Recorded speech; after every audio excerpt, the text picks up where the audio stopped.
भारतीय संविधान. आज आपण भारतीय संविधान ज्या दिवशी लागू झालं होतं 26 नोव्हेंबर 1949 रोजी, तर त्याचीच स्फूर्ती म्हणून आपण 26 नोव्हेंबर रोजी जो कार्यक्रम घेणार आहोत त्याची भूमिका काय असावी यासाठी आपण सर्व गणमान्य लोक इथे जमा झालेलो आहोत. आजची स्थिती आपण पाहिली तर real is rare and fake is everywhere. जे लोकप्रतिनिधी आहे, लोकशाहीमध्ये लोकप्रतिनिधी हा नौकर असतो.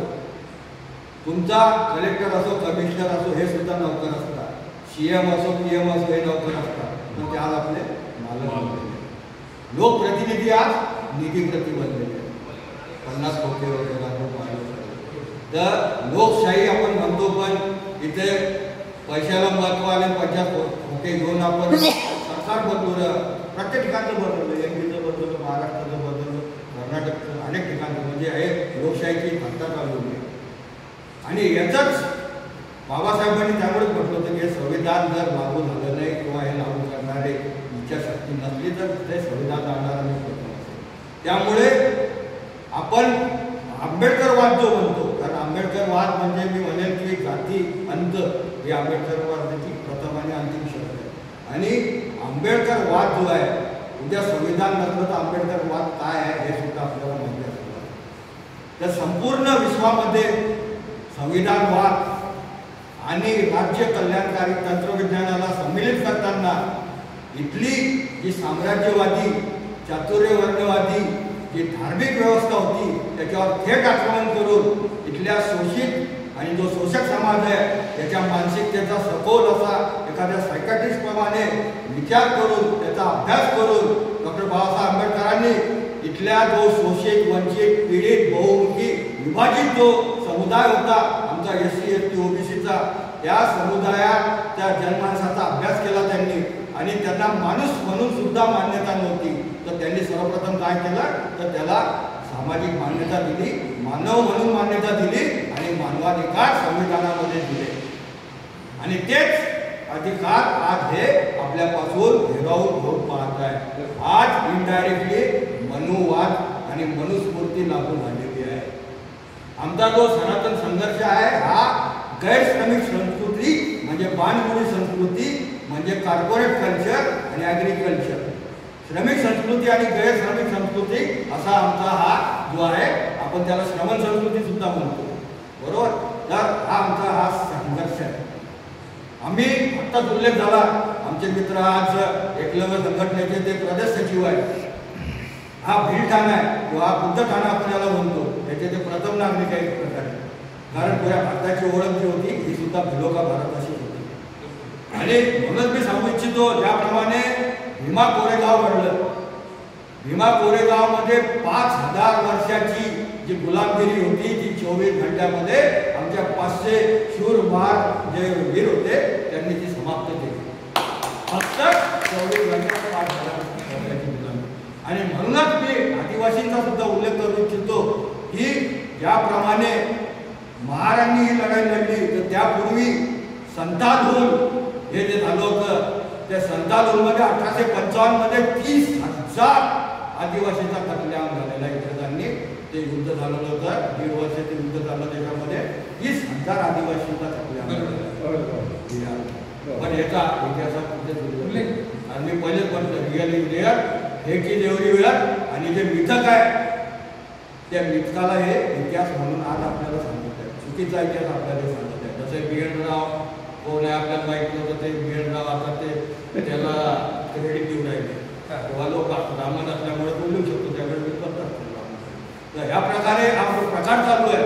आणि यासाठीच बाबासाहेबांनी आम्हाला स्वातंत्र्य, समता, बंधुता, सामाजिक न्याय आणि राज्य समाजवाद जो आहे राज्य समाजवादाची संकल्पना त्यांनी आणली आणि त्यांनी आम्हाला सर्वप्रथम मानव म्हणून मान्यता दिली.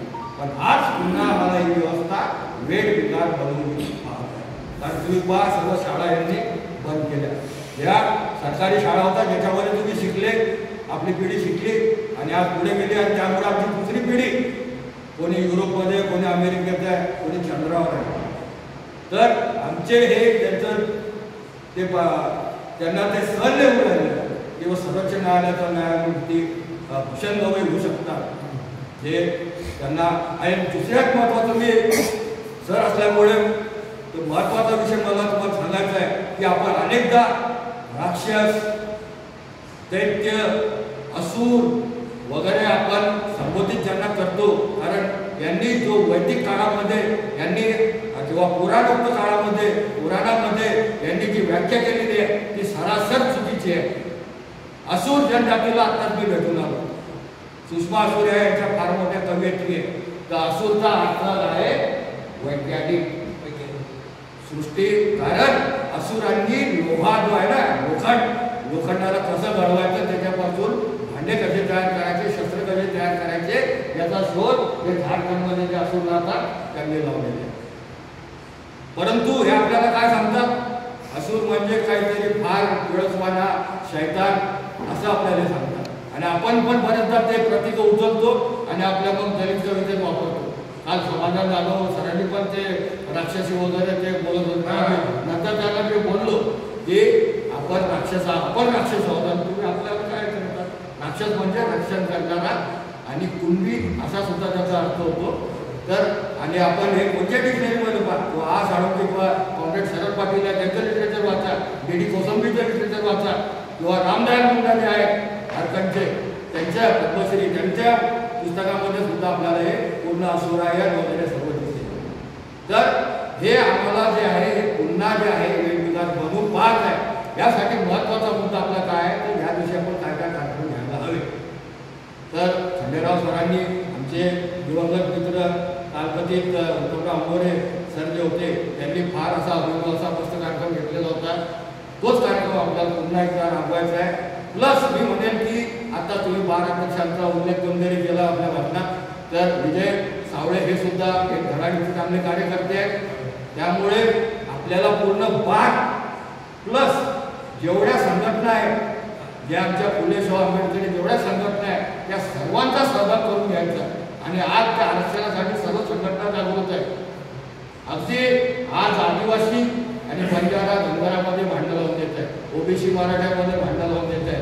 पण हे कोणाला हे आरक्षण देणार नाही आणि हे भेटणे शक्य नाही. हे सर्वोच्च न्यायालयाचे न्यायमूर्ती बी सावंत साहेब यांनी सुद्धा आपल्याला सांगितलेलं आहे. कारण आम्ही मंडलयुग सुवर्ण परिषद 4 वर्षाआधी आझाद कॅम्पस पुण्यात घेतली होती.